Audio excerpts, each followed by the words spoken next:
মুমিনের কোয়ালিটি হলো সূরা আনফালে আল্লাহ পাক বলছেন ইন্নামাল মুমিনুন, নিশ্চয় মুমিন হচ্ছে তারা ইযা তুলিয়াত আলাইহিম আয়াতুহু, যখন তাদের সামনে আল্লাহ পাকের কোরআনে কারীমের আয়াত যখন তেলাওয়াত করা হয়, জাদাতহুম তুলিয়াত আলাইহিম আয়াতুহু জাদাতহুম ঈমানা, কোরআনে কারীমের তেলাওয়াত শুনে, তরজমা শুনে, তাফসীর শুনে তাদের ঈমান আরো বেড়ে যায়।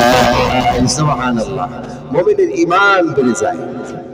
ওয়াইজা তুলিয়াত আলাইহিম আয়াতুহু জাদাতহুম ঈমানা ওয়া আলা রাব্বিহিম ইয়াতাওয়াক্কালুন, মুমিন কোরআন শুনে কোরআনের প্রতি ভরসা, কোরআনের প্রতি এতটাই আকৃষ্ট হয়, মুমিনের একমাত্র ভরসা আল্লাহ পাকের উপরে করে। কার উপরে ভরসা করে? আল্লাহর উপরে ভরসা করে। আমরা তো সবাই মুমিন, এতে কি কোনো সন্দেহ আছে নাকি? বলে কোনো সন্দেহ নাই। আমরা তো সবাই ঈমানদার, আমরা কিন্তু বেঈমান কেউ নই। এখানে যারা আমরা আসছি আমরা সবাই ঈমানদার, ঠিক কিনা বলে? যদি ঈমান এনে থাকেন, ঈমানের দাবি যদি আপনি করে থাকেন, আমি করে থাকি, তাহলে অবশ্যই আমাদেরকে আল্লাহ রাব্বুল আলামিন পরীক্ষা করবেন, পরীক্ষা নেবেন। আল্লাহ রাব্বুল আলামিন কোরআন মাজিদের সূরা আল-কাবুতে এই কথাটা জানিয়ে দিয়েছেন। আল্লাহ রাব্বুল আলামিন তিনি বলতেছেন আহাসিবান নাসু আইয়ুতরাকু আইয়াকুলু আমান্না ওয়া হুম লা ইফতানুন, মানুষ কি মনে করে যে আমরা ঈমান এনেছি এই কথা বললেই তাদেরকে কি ছেড়ে দেওয়া হবে নাকি? অবশ্যই অবশ্যই তাদেরকে পরীক্ষা করা হবে।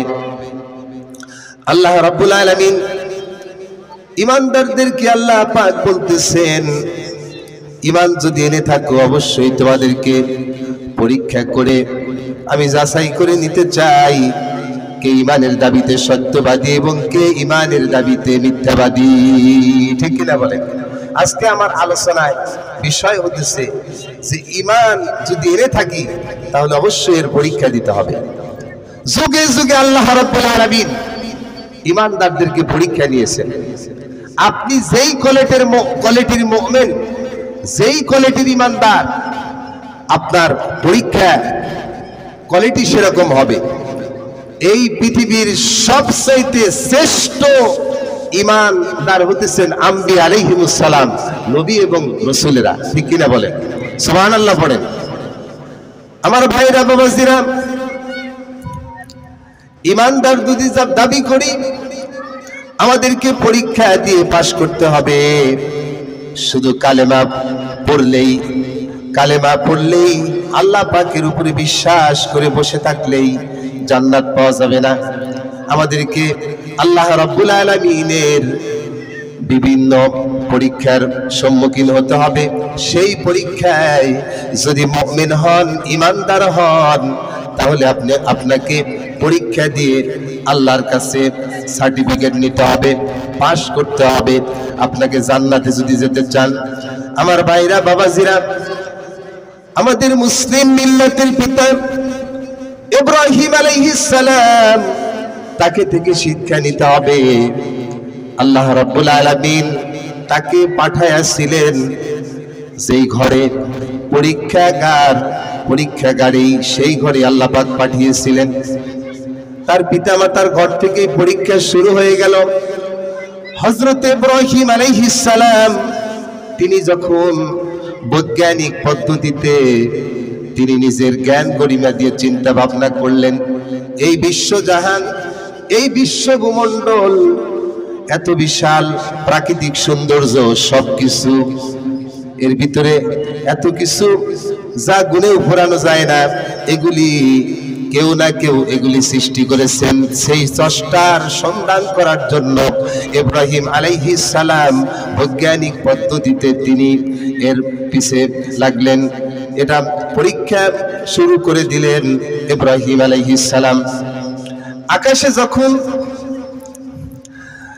তারকা প্রকাশ পেল, ইব্রাহিম আলাইহিস সালাম তিনি এক ধ্যানে তাকিয়ে রইলেন, স্রষ্টার সন্ধান লাভ করার জন্য এক ধ্যানে তাকিয়ে রইলেন। রাত্রি যখন শেষ হয়ে গেল, তারকাগুলি সব এক এক করে বিলীন হয়ে গেল, তারকা দেখা যায় না। যখন আকাশে চন্দ্র উঠল, কোরআন মাজিদে এগুলি সব বর্ণনা দেওয়া হয়েছে। আকাশে যখন চন্দ্র উঠেছে, চাঁদ দেখে তিনি চিন্তা করলেন তারকার চাইতে এটা সুন্দর দেখা যায়, বড় দেখা যায়, এটা হয়তো খোদা হবে। কিন্তু দেখা গেল রাত্রি যখন শেষ হয়ে গেল, আস্তে আস্তে দিন প্রকাশ পেল, চাঁদটাও এক সময় হারিয়ে গেল। ঠিক কিনা বলে? হারিয়ে গেল। ইব্রাহিম আলাইহিস সালাম তিনি চিন্তা করলেন, তিনি তার বৈজ্ঞানিক পদ্ধতি দিয়ে, ইব্রাহিম আলাইহিস সালাম জ্ঞান ও বিজ্ঞান দিয়ে তিনি চিন্তা করে দেখলেন তারকা খোদা হতে পারে না, চন্দ্র খোদা হতে পারে না, এগুলি সব তো স্থির থাকলো না। এরপরে দিন যখন প্রকাশ পেল, তখন সূর্য যখন প্রখর আলো নিয়ে উঠে গেল, ইব্রাহিম আলাইহিস সালাম বললেন, ফালাম্মা রাআশ শামসা বাযিগাতান ক্বালা হাযা রাব্বি হাযা আকবার।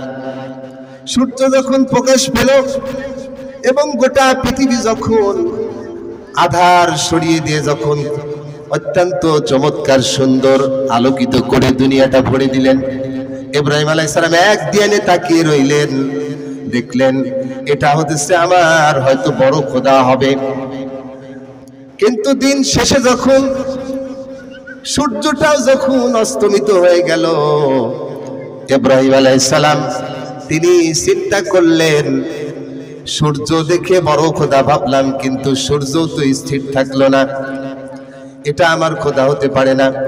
ইব্রাহিম আলাইহিস সালাম এইভাবে করে আমি সংক্ষিপ্ত করে বললাম, অনেক দীর্ঘ সময় ধরে গবেষণা করে যখন স্রষ্টার সন্ধান পেতে লাগলেন, তখন তিনি চিন্তা করলেন চন্দ্র স্থির থাকলো না, তারকা স্থির থাকলো না, সূর্যটি স্থির থাকলো না, এগুলি তো আমার খোদা হতে পারে না। তিনি সঙ্গে সঙ্গে স্রষ্টার সন্ধান পেয়ে গেলেন। তিনি বললেন, ইন্নী ওয়াজ্জাহাতু ওয়াজহিয়া লিল্লাযী, পারেন না আপনারা? পড়েন আমার সাথে, ইন্নী ওয়াজ্জাহাতু ওয়াজহিয়া লিল্লাযী ফাতারাস সামাওয়াতি ওয়াল আরদা হানিফা ওয়া মা আনা মিনাল মুশরিকিন। ইব্রাহিম আলাইহিস সালাম বললেন, নিশ্চয় আমি আমার চেহারা, আমার মন মানসিকতা সবকিছুকে আমি আসল যে খোদা নিরাকার, যিনি দেখা যায় না কিন্তু তার অস্তিত্ব মহাসত্য। আমরা কি আমাদের স্রষ্টাকে দেখি? বলেন, দেখি আমরা, কিন্তু আল্লাহ পাক আছেন, সবকিছুকে নিয়ন্ত্রণ করতেছেন। সুবহানাল্লাহ। আমার বন্ধুগণ, ইব্রাহিম আলাইহিস সালাম বললেন, নিশ্চয় আমি মুখ ঘুরিয়ে দিলাম, চেহারা ঘুরিয়ে দিলাম, আমার মন মানসিকতা সবকিছু আমি ঘুরিয়ে দিলাম। ওয়াজহিয়া লিল্লাযী ফাতারাস সামাওয়াতি ওয়াল আরদা হানিফা, সেই স্রষ্টার দিকে যিনি আকাশ এবং জমিন কে তিনি একনিষ্ঠভাবে সৃষ্টি করেছেন। ওয়া মা আনা মিনাল মুশরিকিন। আর আমার জাতি, আমার পিতা মাতা সহ আমার সমাজ, আমার রাষ্ট্র, আমার সবকিছু, এরা মূর্তি পূজায় লিপ্ত, শিরকে লিপ্ত, আল্লাহর সাথে শরীক করে, মূর্তি পূজা করে। আমি এই মুশরিকদের, ওয়া মা আনা মিনাল মুশরিকিন, আমি মুশরিকদের অন্তর্ভুক্ত নই। তিনি যখন স্রষ্টার সন্ধান পেলেন, মূর্তি পূজার বিরোধিতা করলেন, মুশরিকদের মধ্যে থেকে বেরিয়ে আসলেন। হযরত ইব্রাহিম আলাইহিস সালামের তখন পরীক্ষা শুরু হয়ে গেল। ইব্রাহিম আলাইহিস সালাম তিনি রাষ্ট্র শক্তির কাছে তিনি গ্রেফতার হয়ে গেলেন। যেরকম আল্লাহু আকবার, রাষ্ট্র শক্তির কাছে গ্রেফতার হয়ে গেলেন। নেওয়া হলো রিমান্ডে, অনেক বুঝানো হয়েছে, এক আল্লাহর উপরে ঈমান এনেছে। ইব্রাহিম আলাইহিস সালামকে প্রস্তাব দেওয়া হয়েছে, আল্লাহর উপর থেকে ঈমানটা ফিরিয়ে নিয়ে আসো। আমরা যে দেখা খোদার ইবাদত করি, সেই খোদাগুলির উপরে ঈমান আনো, পূর্বের সেই ধর্মে ফিরে আসো। ইব্রাহিম আলাইহিস সালাম তিনি বললেন, আমার সব কিছু চলে যেতে পারে, আমার সব কিছু শেষ হয়ে যেতে পারে, আমার জীবনটাও দিয়ে দিতে পারি, কিন্তু আমি যে স্রষ্টার সন্তান পেয়েছি, আমার অন্তরের ভিতরে স্থান দিয়েছি, আমার সব শেষ হয়ে যেতে পারে, সব কিছু চিন্তাই হয়ে যেতে পারে, আমি আল্লাহ পাকের যে বিশ্বাস অন্তরে স্থাপন করেছি, এটা আমি কখনো ফিরিয়ে দিতে পারি না। সুবহানাল্লাহ, এটা আমি ফিরিয়ে দিতে পারি না।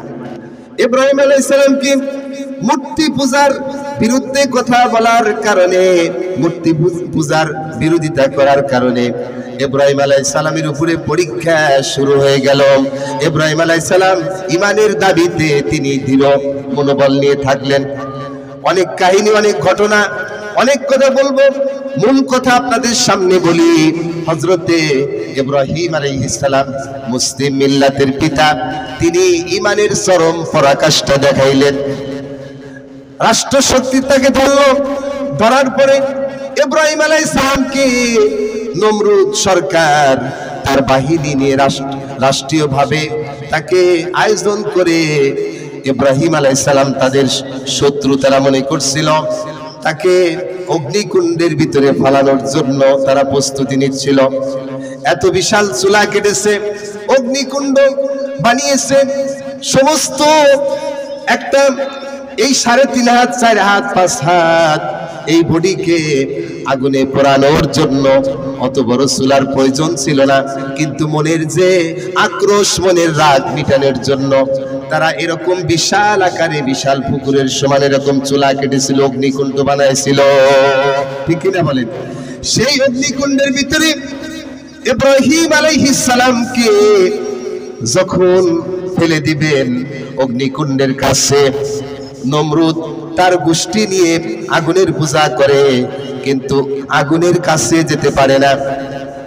তাফসীরের ভিতরে লেখা হয়েছে, ইতিহাসের মধ্যে লেখা হয়েছে, অনেক উঁচু দিয়ে আগুনের এত প্রখরতা, এত তাপ উঠেছিল, এত উঁচা আগুন উঠেছিল, যখন এরকম অনেক উপর দিয়ে আগুন উঠেছিল, অনেক উঁচু দিয়ে যখন পাখিগুলো উড়ে যায়, সেই পাখিগুলো অগ্নিকুণ্ড পার হতে পারে না, আগুনের তাপে, আগুনের হিটে অগ্নিকুণ্ডের ভিতরে আকাশ থেকে লবাস করে পড়ে যায়।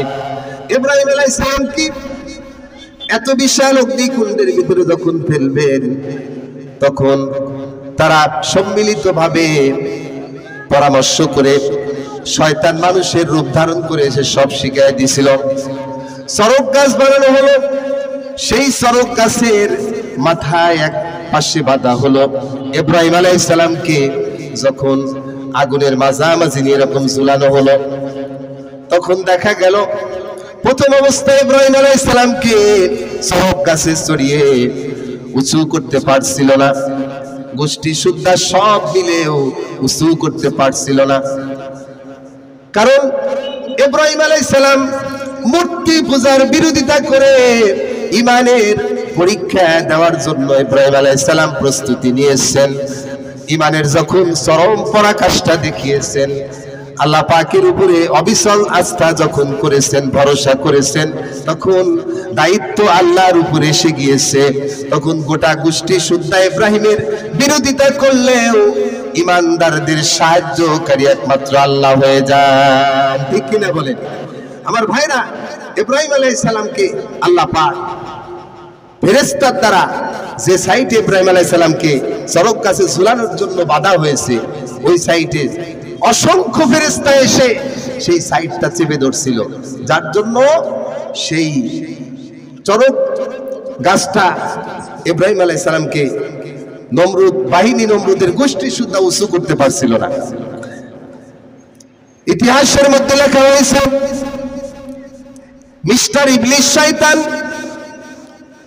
মানুষের বেশ ধরে চলে আসছে, এসে বলছে তোমরা এই কয়জন কেন?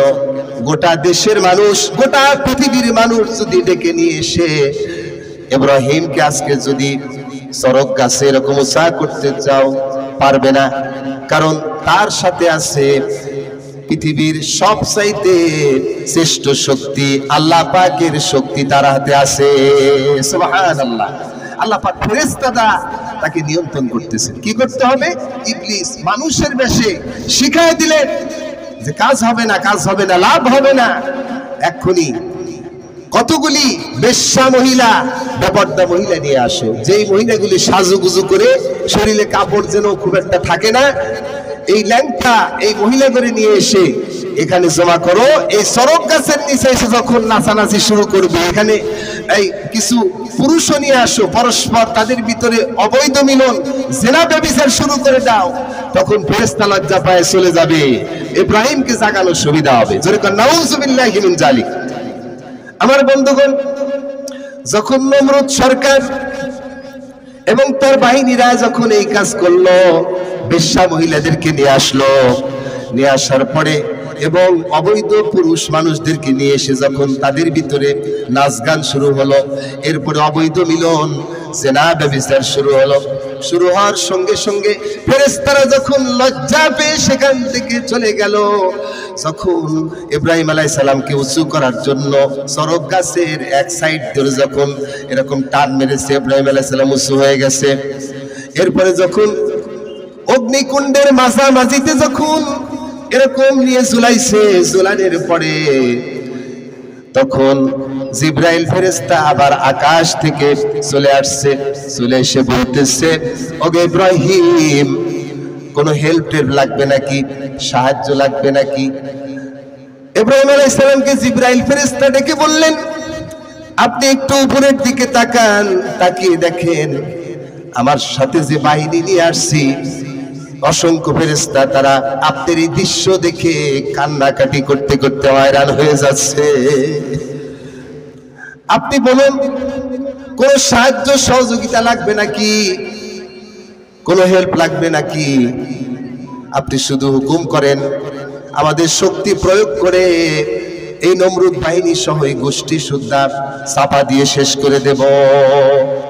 ইব্রাহিম আলাইহিস সালাম তিনি বললেন, ওগো জিবরাইল, তুমি যেমন আছো তেমন ফিরে চলে যাও, কারণ আমি এমন কোন অন্ধ খোদার ইবাদত করি না, সে আল্লাহর উপরে ঈমান এনেছি বিদায় আল্লাহ পাক আমাকে হয়তো পরীক্ষা নিচ্ছেন।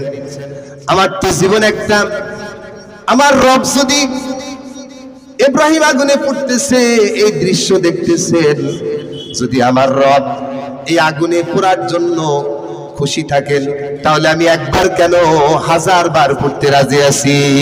সুবহানাল্লাহ, 1000 বার পড়তে রাজি আছি। আমার বন্ধুগণ, ইব্রাহিম আলাইহিস সালাম তিনি ঈমান এনেছিলেন, পৃথিবীর শ্রেষ্ঠ মানুষ, তিনি হতেছেন নবী। আল্লাহ পাক তাকে সবচাইতে কঠিন পরীক্ষা নিলেন। প্রথম পরীক্ষাটা ছিল আগুনের। কিসের পরীক্ষা ছিল? আগুনের। সেই আগুন থেকে, আগুনের সেই চুলার কিনারায় গিয়ে এমন রিমান্ড, সেটা ইব্রাহিম আলাইহিস সালাম নিজেও জানে না সেই আগুন থেকে রক্ষা পাবো কিনা। জানেন ইব্রাহিম সালাম কি জানেন যে আমি আগুন থেকে বাঁচতে পারবো? কিন্তু তিনি জীবনের মায়া করলেন না, আল্লাহর উপর ঈমানকে যখন প্রাধান্য দিলেন, ঈমানের চরম পরাকাষ্ঠা দেখালেন, তখন ইব্রাহিম আলাইহিস সালামকে আগুনের ভিতরে যখন ফেলে দেওয়া হলো, আল্লাহ রাব্বুল আলামিন আগুনকে হুকুম জারি করলেন, নোটিশ জারি করে দিলেন, ওগো আগুন, কুল্লা ইয়া নারু কুনি বারদাও ওয়া সালামান আলা ইব্রাহিম। আল্লাহ রাব্বুল আলামিন বললেন, হে আগুন, বারদা ওয়া সালামান আলা ইব্রাহিম, আমার ইব্রাহিমের জন্য আরামদায়ক, শান্তিদায়ক, ঠান্ডা হয়ে যাও। সুবহানাল্লাহ, জোরে কোন সুবহানাল্লাহ। আগুন সৃষ্টি করেছেন কে? আল্লাহ সৃষ্টি করেছেন। আগুন হুকুম পালন করে কার? আল্লাহর। নমরুদ বেশ কয়েকদিন ইব্রাহিম আলাইহিস সালাম আগুনের ভিতরে যখন ছিলেন, থাকার পরে তারা অনেক আমোদ ফুর্তি নাচ গান করতেছিল। ইব্রাহিম আলাইহিস সালাম আগুনের ভিতরে ফেলে দেওয়ার পরে তখন কয়েকদিন যাওয়ার পরে নমরুদ তার এরকম কিছু স্পেশাল বাহিনীদেরকে নিয়ে প্রাসাদে উঠলেন। প্রাসাদে উঠে সেখান থেকে দেখার চেষ্টা করলেন যে শত্রুর অবস্থা কি। কিন্তু যখন প্রাসাদের উপরে উঠলেন, ওঠার পরে অগ্নিকুণ্ডের তলদেশে যখন তাকাইলেন, তাকানোর পরে দেখলেন তার চোখটা এরকম ঝাঁকি মেরে উঠলো, ধাঁধা লেগে উঠলো যে আগুনের ভিতরে ফেলে দিছি আজ কয়দিন হয়ে গেছে। ইব্রাহিম দেখছি এরকম ফুল বাগানের ভিতরে বসে আছে। সুবহানাল্লাহ, ফুল বাগানের ভিতরে বসে আছে ইব্রাহিম, সেখানে আরাম আয়েশ করতেছে, দিলাম আগুনের ভিতরে পালা। এবার দেখুন কি বলতেছে নমরুদ, আগুনকে বলতেছে, ও আগুন, আমার 14 গোষ্ঠী নিয়ে, আমার সমস্ত রাষ্ট্রের নাগরিকদেরকে নিয়ে তোর পূজা করলাম, আর আমাদের শত্রুকে তুই জ্বালাতে পারলি না কেন? তোর কি পাওয়ার কমে গেছে নাকি? আল্লাহর কুদরতে আগুনের ভিতর থেকে মানুষের মতো জবাব এলো। আগুন বলে উঠলো, ও নমরুদ, আমার পাওয়ার যেমন ছিল তেমনই আছে। আল্লাহু আকবার, বলেন আল্লাহু আকবার। আমার পাওয়ার যেমন ছিল তেমনই আছে। নমরুদ, তোর গোষ্ঠী শুদ্ধ আমার ভিতরে এসে দেখ, এক মুহূর্তের ভিতরে তোকে জ্বালিয়ে পুড়িয়ে শেষ করে দেব। জোরে কান আল্লাহু আকবার। শেষ করে দেব, আমার ভিতরে আয়, এসে দেখ। কারণ আমি আগুনের স্রষ্টা, তুই নই। আমার আগুনের স্রষ্টা হতেছে সৃষ্টিকর্তা, তিনি হতেছেন বিশ্ব জগতের যিনি স্রষ্টা একমাত্র আল্লাহ রাব্বুল আলামিন। সুবহানাল্লাহ। তিনি আমাকে নোটিশ জারি করে দিয়েছেন। ইব্রাহিম আলাইহিস সালামের প্রথম পরীক্ষা ছিল আগুনের, সেই পরীক্ষায় তিনি পাশ করলেন। এরপরে যখন ইব্রাহিম আলাইহিস সালাম আগুনের ভিতর থেকে তিনি রেহাই পেলেন, দ্বিতীয় পরীক্ষা তার হয়েছিল। এখানে অনেক ঘটনা জড়িত। ইব্রাহিম আলাইহিস সালামকে যখন তাফসীর ইবনে কাসিরের ভিতরে আসছে, ইব্রাহিম আলাইহিস সালামের কাছে যখন অগ্নিকুণ্ডের ভিতরে ফেলে দেওয়া হচ্ছিল, তখন এই যে আমরা ব্যাং, আমরা জাতি দেখি আমাদের ভিতরে, আমাদের চতুর্পাশে ব্যাং আছে না নাই, কি বলেন? আছে কিনা বলেন?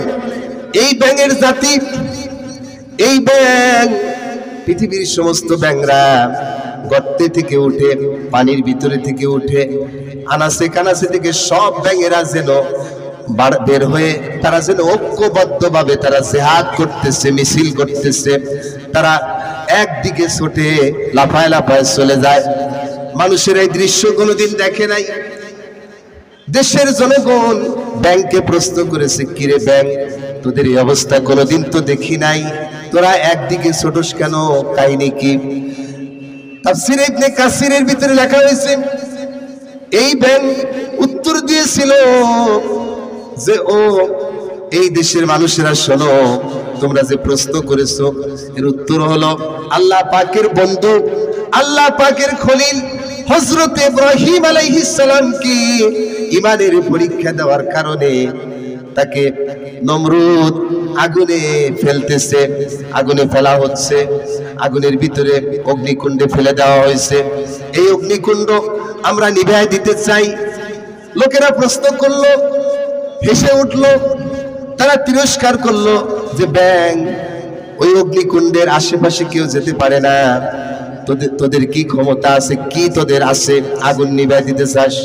ব্যাঙেরা বলল, আল্লাহ পাক তাদের জবান খুলে দিয়েছিল, তারা বলল আমাদের কাছে কিছু নাই, কিন্তু আমরা হকের পক্ষে, ইব্রাহিমের পক্ষে, আল্লাহর বন্ধুর পক্ষ নিয়েছি। নিয়ে আমাদের দুটো পুঁজি আছে, একটা হলো মুখে এক ঢোক পানি নিয়েছি, আর পেশাব আছে। সুবহানাল্লাহ বললেন না? পেশাব আছে আর মুখে এক ঢোক পানি। এই পানি নিয়ে আমরা জিহাদ করতে চাই, ইব্রাহিম আলাইহিস সালামের পক্ষ নিতে চাই, যেহেতু তিনি ঈমানের পরীক্ষা দিচ্ছেন। এরপরে দেখা গেল সব ব্যাঙের জাতিরা ওইদিকে লাফায়, কিন্তু চুলার কাছেও যেতে পারে নাই। এই যে ব্যাঙের জাতি, এই ব্যাঙেরা যখন ইব্রাহিম আলাইহিস সালামের পক্ষ নিয়েছিল, নিয়ে যখন হকের পক্ষে থেকে জিহাদ করছিল, আল্লাহ রাব্বুল আলামিন তাদের এই কাজটা আল্লাহ পাক এত বেশি পছন্দ করেছিলেন, আল্লাহ রাব্বুল আলামিন ওই ঘটনার থেকে আল্লাহ ঘোষণা করে দিয়েছেন। তাফসীর ইবনে কাসিরের ভিতরে লেখা হয়েছে, এজন্য ব্যাংকে সম্মান করতে হবে, ব্যাংক মারা যাবে না। ব্যাংক মারা জায়েজ নাই, জায়েজ আছে নাকি বলেন? এখন থেকে এই ঘটনা শুনলেন ব্যাংক কি মারা যাবে? যাবে না। আল্লাহ পাক আল্লাহ রাব্বুল আলামিন ব্যাংকের সম্মান বাড়িয়ে দিলেন, যে তার হাতে কি অস্ত্র আছে ওটা দেখার নয়। ব্যাঙের জাতিগুলি হকের পক্ষে নিয়েছিলেন, ইব্রাহিম আলাইহিস সালামের পক্ষ নিয়েছিলেন, এজন্য আল্লাহ তাদের উপরে রাজি খুশি হয়ে গেছে। সুবহানাল্লাহ। পক্ষান্তরে আমরা একটা জিনিস মাঝে মধ্যে দেখি, আমাদের সামনে দিয়ে হঠাৎ করে রাস্তা পার হয়, দৌড় মারে, সেটা হচ্ছে টিকটিকির মতো দেখা যায়, একটু বড়, আমরা বলি রক্তচোষা। কি বলি? বলেন কি বলি? রক্তচোষা, গিরগিটি আমরা বলি। দেখেন না, মানুষ দেখতে থেকে রক্তগুলা চুষে চুষে খায়, এরকম দেখা যায় কি যায় না বলেন? আমার ভাইরা বাবাজিরা খুব মনোযোগ দিয়ে শুনুন, এর ভিতরে আমাদের শিক্ষা রয়েছে। এই কাকলাস, এই গিরগিটি, এই রক্তচোষা যেটাই বলেন না কেন, সেই জাতি ইব্রাহিম আলাইহিস সালামকে যখন আগুনে ফেলা হয়েছিল, ব্যাঙ মুখে পানি নিয়ে আর পেশাব নিয়ে দৌড়াইলো, জিহাদ করলো হকের পক্ষে। পক্ষান্তরে নমরুদের পক্ষে, নমরুদের জাতির পক্ষে, ইব্রাহিম আলাইহিস সালামের বিপক্ষে এই কাকলাস, এই গিরগিটি, এরাও তখন সম্মিলিতভাবে মুখে খড়কুটা নিয়ে, এরকম কাঠের টুকরা নিয়ে তারা দৌড় মারছিল। সে আগুনে কেরোসিন ডালার মতো, আগুনের কাছে যেতে পারুক আর না পারুক, তারা আগুনের দিকে, সমস্ত কাকলাসেরা, সমস্ত গিরগিটি রক্তচোষারা, তারা যে যেখানে আছে সব বেরিয়ে, সব মিলিতভাবে মিছিল করে করে একযোগে আগুনের দিকে ছোটে খড়কুটা নিয়ে। লোকেরা তাকে প্রশ্ন করল, এরকম কোনদিন তো দেখি নাই, আরে গিরগিটি, রক্তচোষা, তোরা এভাবে সম্মিলিতভাবে দৌড়াস কেন? কাহিনী কি? ওরাও জবাব দিয়েছিল, ওরা বলছিল যে আমাদের প্রিয় বন্ধু নমরুদ, তার শত্রুকে আগুনের ভিতরে ফেলা হয়েছে যাতে আগুন ভালো করে জ্বলে, এই জন্য আমরা আগুন ভালো করে জ্বালাতে চাই। আমরা আমাদের যে শক্তি সামর্থ্য আছে সেটা ব্যয় করতেছি, আমরা এই খড়ির টুকরা, আমরা খড়কুটার টুকরা নিয়ে সেদিকে ছুটছি। আল্লাহ রাব্বুল আলামিন তাদের এই কর্মকাণ্ড তো অপছন্দ করেছিলেন। আল্লাহ রাব্বুল আলামিন ব্যাংকের সম্মান বাড়িয়ে দিলেন, আর কাকলাস, গিরগিটি, রক্তচোষাকে আল্লাহ পাক তাকে ইব্রাহিম আলাইহিস সালামের বিরোধিতা করার কারণে, আল্লাহ পাকের বিরোধিতা করার কারণে তাকে এরকম দেখলেই মারলে পারে সুন্নাত আদায় হয়, তাকে দেখলেই মারার জন্য আদেশ জারি করে দিলেন। সুবহানাল্লাহ। এই জন্যে মুরব্বীরা বলে যে কাকলাস, রক্তচোষা যখন দেখে, শনিবার আর মঙ্গলবার যদি চোখের সামনেতে দৌড় দেয়, তখন ময় মুরব্বী বলে ওকে এক বাড়িতে মেরে ফেলো, মেরে ফেললে ওষুধ হবে। ঠিক না ঠিক বলেন? বলা হয়। জন্য আমার ভাইয়েরা বাবাজিরা, এই ঘটনা থেকে আমরা কি শিক্ষা পাই? ইব্রাহিম আলাইহিস সালাম ইমানের পক্ষ নেওয়ার কারণে ব্যাঙ যখন তার পক্ষ নিয়ে জিহাদ করেছিল আগুনকে নিভিয়ে দেওয়ার জন্য, আল্লাহর বন্ধুকে বাঁচানোর জন্য, অনুরূপ ভাবে আমরা যদি ইমানের দাবি করি, আমাদের উপরে পরীক্ষা আসতে পারে নাকি পারে না বলেন? পরীক্ষা আসতে পারে, সেই পরীক্ষা আমাদেরকে দিতে হবে, পরীক্ষায় পাশ করতে হবে। এখান থেকে আমরা এই শিক্ষা পাই যে যখন আমরা হকের পক্ষে যখন আমরা নেব, তখন আল্লাহ পাক আমাদেরকে ওই ব্যাংকদেরকে যেমন সম্মান বাড়িয়ে দিয়েছেন, আমাদের সম্মান মর্যাদা আল্লাহ পাক এরকম বাড়িয়ে দিবেন। ঠিক না ঠিক বলেন? পক্ষান্তরে ইসলাম বিরোধী শক্তি, ব্যাহক শক্তির পিছে, বাতিল শক্তির পিছে যখন আমরা ছুটব, তাকে যখন আমরা সাহায্য করব, সহযোগিতা করব, আল্লাহ পাক আমাদের উপরে অসন্তুষ্ট হয়ে যাবে। এজন্য আমরা কার পক্ষে থাকতে চাই? হকের পক্ষে না বেহকের পক্ষে? কি বলেন, কার পক্ষে থাকতে চাই? আপনারা কারা কারা হকের পক্ষে আছেন? দুই হাত তুলে আল্লাহকে দেখান, নারায়ে তাকবীর। আল্লাহ এই হাতগুলিকে কবুল করো, সকলে বলেন আমিন। আমার ভাইরা বাবাজিরা, ইব্রাহিম আলাইহিস সালাম তিনি আগুনের ভিতরে, কয়েক রকম বর্ণনায় আসছে। এক বর্ণনায় আসছে ইব্রাহিম আলাইহিস সালাম 40 দিন ছিলেন অগ্নিকুণ্ডের ভিতরে। কয়দিন? এই 40 দিন অগ্নিকুণ্ডের ভিতরে, আগুনের ভিতরে ইব্রাহিম আলাইহিস সালামকে আল্লাহ পাক এত আরাম আয়েশ দিয়ে দিয়েছিলেন। আল্লাহ পাক আগুনকে নোটিশ জারি করে দিলেন, ইয়া নারু কুনি বারদাও ওয়া সালামান আলা ইব্রাহিম। হে আগুন, ইব্রাহিমের জন্য আরামদায়ক, শান্তিদায়ক, ঠান্ডা হয়ে যাও। ঠান্ডার প্রকারভেদ আছে না নাই? বলে ঠান্ডার প্রকারভেদ আছে। এই যে সাধারণ এসির ঠান্ডা বেশি দিলেই তো আমরা অসুস্থ হয়ে যাই, কি বলেন? যেই ঠান্ডাটা সহনীয়, আরামদায়ক, সেই ঠান্ডাটা ইব্রাহিমের জন্য হয়ে যাও। ইব্রাহিম আলাইহিস সালাম পরবর্তীতে 250 বছর বেঁচে ছিলেন। কয়শো বছর? 250 বছর বেঁচে ছিলেন। তিনি পরবর্তীতে তার প্রজন্মদের সাথে, তার নাতি পুতি পুত্র, তাদের সাথে যখন গল্প করতেন, আলাপ করতেন, তখন মাঝে মধ্যে এই কথা উঠতো, এই কথা শুনিয়ে দিতেন যে আমি, তাকে অনেকে জিজ্ঞাসা করতো আপনার জীবনে সবচাইতে আরামের সময়, সুখের সময় কখন গেছে? ইব্রাহিম আলাইহিস সালাম তিনি বলছেন, আমার জীবনে আরাম আয়েশ, সুখের সময় ওই যে নমরুদের অগ্নিকাণ্ডের ভিতরে পরীক্ষায় যখন ছিলাম, আমাকে 40 দিন ফেলে রাখা হয়েছিল। ওই 40 দিন আমার জীবনের সবচাইতে সুখের সময়, আরামের সময় ছিল। যেরকম সুবহানাল্লাহ, সবচাইতে আরামের সময় ছিল। আপনি যদি আল্লাহর হন, ইমানের পরীক্ষায় যদি পাশ হন, আল্লাহর হুকুমকে যদি আপনি সঠিকভাবে মানেন, মাঠে ময়দানে যদি ইমানদার হিসাবে পরীক্ষা দেন, ভূমিকা পালন করেন, তাহলে পরীক্ষায় যখন চূড়ান্ত পর্যায়ে আপনি দেখাতে পারবেন, তখন আল্লাহর সাহায্য আপনার উপরে অবধারিত। সুবহানাল্লাহ।